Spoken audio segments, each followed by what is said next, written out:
Good evening students. देखिए, आज हम पढ़ेंगे डाल्टन्स एटॉमिक थ्योरी। और ये जॉन डाल्टन है जिन्होंने जॉन डाल्टन एटॉमिक थ्योरी को दिया था। ठीक है। अब देखिए, इन्होंने जो थ्योरी दिया था इनके ऊपर लॉज काफी ज्यादा सेटिस्फाइड थे, जैसे law of conservation of mass जो हमने पहले पढ़ा है। ठीक है। Law of conservation of mass, एक मिनट से मैं ठीक से लिख देता हूँ। Law of conservation of mass और लॉ ऑफ मल्टीपल प्रोपोर्शन जो हमने पढ़ा है, ये सब इनके लॉज पे काफी सटीक फिट होते हैं। इन्होंने जब थ्योरी दिया था तो इस इनके थ्योरी के ऊपर ये सभी लॉज को बनाए गए थे। और जो केमिस्ट थे उस टाइम पे 18th सेंचुरी 19th सेंचुरी के केमिस्ट और फिजिसिस्ट जो थे, उन लोगों को काफी मदद मिली थी केमिकल रिएक्शंस को समझने में और परफॉर्म करने के लिए। तो इन्होंने कुछ पॉस्टुलेट्स दिए थे, इनके कुछ थ्योरी के कुछ पॉस्टुलेट्स हैं जिन्हें हम एक एक करके देखेंगे।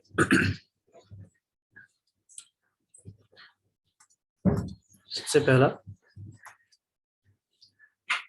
Matter consist of individual particles called atoms.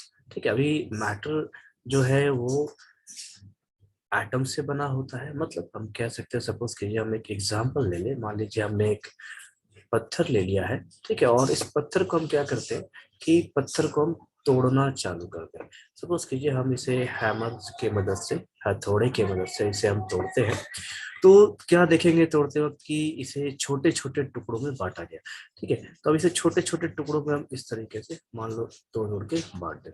तो एटम्स क्या है, एटम्स क्या कहलाएगा कि इस पत्थर का वो सबसे छोटा हिस्सा। ठीक है। मान लीजिए हमने तोड़ा और ये इस टुकड़े में हमें मिला, तो पत्थर का सबसे छोटा हिस्सा मतलब स्मॉलेस्ट पार्ट, जिसे और डिवाइड या और तोड़ा नहीं जा सकता, उसे हम क्या कहते हैं, एटम्स कहते हैं। तो एटम्स बेसिकली क्या है, तो indivisible particles, the smallest individual particle. ठीक है, जिसे हम और तोड़ नहीं सकते। ठीक। इसी चीज को उन्होंने कहा था। अब नेक्स्ट देखते हैं, नेक्स्ट इनका पोस्टुलेट क्या है। All the atoms of a given element have identical physical and chemical properties. ठीक है। अब इन्होंने क्या कहा कि all the atoms मतलब जितने भी एटम्स हैं किसी भी पर्टिकुलर एलिमेंट के लिए, सपोज कीजिए हम यहाँ पर्टिकुलर एलिमेंट ले लें।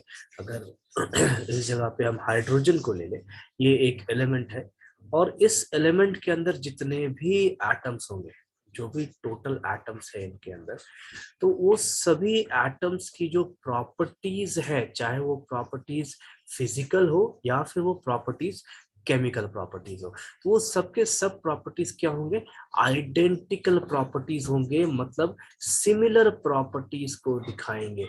ऐसा नहीं है कि हाइड्रोजन का एक एटम कुछ और प्रॉपर्टी दिखा रहा हो और हाइड्रोजन का दूसरा ही एटम कुछ और प्रॉपर्टी दिखा रहा हो। तो इन्होंने क्या कहा था कि all the atoms of A given element, चाहे वो हाइड्रोजन हो, नाइट्रोजन हो या हीलियम हो, उनके अंदर जो भी एटम्स प्रेजेंट हैं, हर किसी एटम्स का जो भी प्रॉपर्टी होगा वो सिमिलर होगा, चाहे वो प्रॉपर्टी फिजिकल प्रॉपर्टी हो या फिर वो प्रॉपर्टी केमिकल प्रॉपर्टी हो। लेकिन यही चीज जब हम दूसरे एटम्स की बात करें, सपोज कीजिए हमने यहाँ हाइड्रोजन लिया है और इसे हम कंपेयर करते हैं नाइट्रोजन के साथ, तो नाइट्रोजन एक एलिमेंट है। अब इसमें जो इनका टोटल एटम्स होगा, तो इस नाइट्रोजन के एटम्स की जो प्रॉपर्टी होगी और जो हाइड्रोजन के एटम्स की जो प्रॉपर्टी होगी, ये प्रॉपर्टीज एकदम डिफरेंट होगी, ये प्रॉपर्टीज एकदम अलग होगी। चाहे हम फिजिकल प्रॉपर्टीज की बात कर ले या फिर हम केमिकल प्रॉपर्टीज की बात कर ले। ठीक है।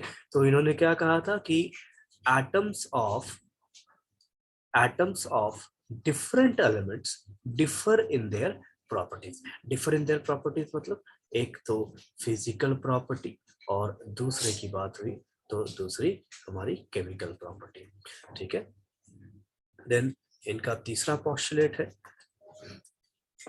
Postulates क्या है, compounds are formed when atoms of different elements combine in simple whole number ratios। अब इन्होंने क्या कहा था कि जब कोई कंपाउंड बनता है तो वो कंपाउंड जो है सिंपल होल नंबर रेशियो में बनता है। जैसे अगर सपोज कीजिए वाटर फॉर्म हो रहा है, मान लीजिए वाटर फॉर्म होता है, तो वाटर किससे फॉर्म हो रहा है, दो एटम्स है हाइड्रोजन का, ठीक है, टू एटम्स ऑफ हाइड्रोजन है और एक एटम है ऑक्सीजन का।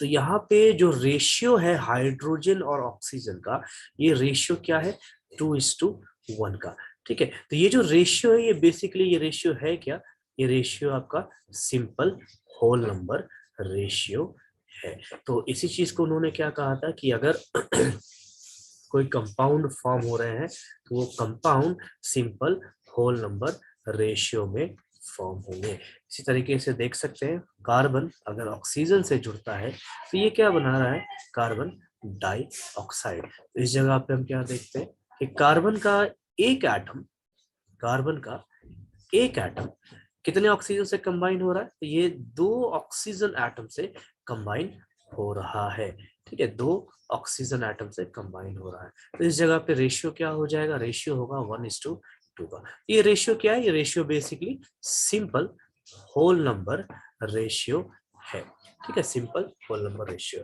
तो इन्होंने क्या कहा था कि कंपाउंड्स आर फॉर्म्ड, कंपाउंड्स मतलब यहाँ पे ये कंपाउंड फॉर्म हो रहा है और यहाँ पे एक कंपाउंड है H2O। तो compounds are formed when atoms of different elements combine in simple whole number ratio. तो डिफरेंट एलिमेंट्स क्या क्या हमने लिया है, कार्बन लिया है और एक ऑक्सीजन लिया है और एक जगह हमने हाइड्रोजन और ऑक्सीजन लिया है, ठीक है। देन इनका नेक्स्ट पोस्टुलेट्स को देखा जाए। Chemical reactions involve reorganization of atoms, but atoms are neither created nor destroyed in a chemical reactions. अब इन्होंने क्या कहा कि जब भी केमिकल रिएक्शन होता है तो इस केमिकल रिएक्शन में सिर्फ और सिर्फ क्या होता है, रीऑर्गेनाइजेशन ऑफ एटम्स होता है।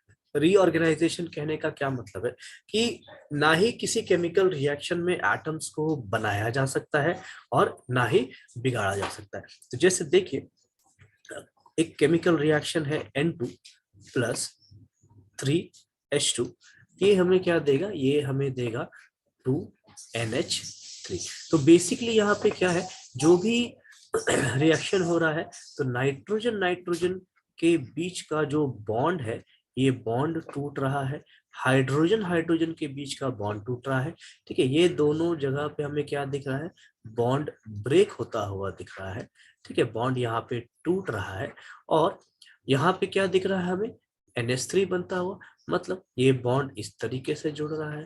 तो हम बेसिकली क्या देख सकते हैं कि इस जगह पे नाइट्रोजन का और हाइड्रोजन का पुराना बॉन्ड ब्रेक हो रहा है और न्यू बॉन्ड फॉर्म हो रहा है, न्यू बॉन्ड फॉर्म हो रहा है। तो यहाँ पे जो भी एटम्स हैं नाइट्रोजन के हाइड्रोजन के, ठीक है, ये कर क्या रही है, अपने आप को रीऑर्गेनाइज कर रहे हैं, अपने आप को क्या कर रहे हैं, रीऑर्गेनाइज कर रहे हैं, मतलब सिर्फ अपना रीअरेंजमेंट कर रहे हैं और एक नए मॉलिक्यूल का या एक नए कंपाउंड का फॉर्मेशन करके दे रहे हैं। तो बेसिकली हमने यहाँ क्या देखा कि ना ही पहले जो एटम्स थे नाइट्रोजन, ना ही इसको हमने बनाया है, ना हाइड्रोजन को हमने एक्स्ट्रा बनाया है, ना हाइड्रोजन को हमने यहाँ बिगाड़ा है। जो भी एटम्स थे हमारे पास पहले और जो बाद में, वो सब हमारे सेम एटम्स हैं। तो बेसिकली इनका लास्ट पोस्टुलेट ये क्या कहता है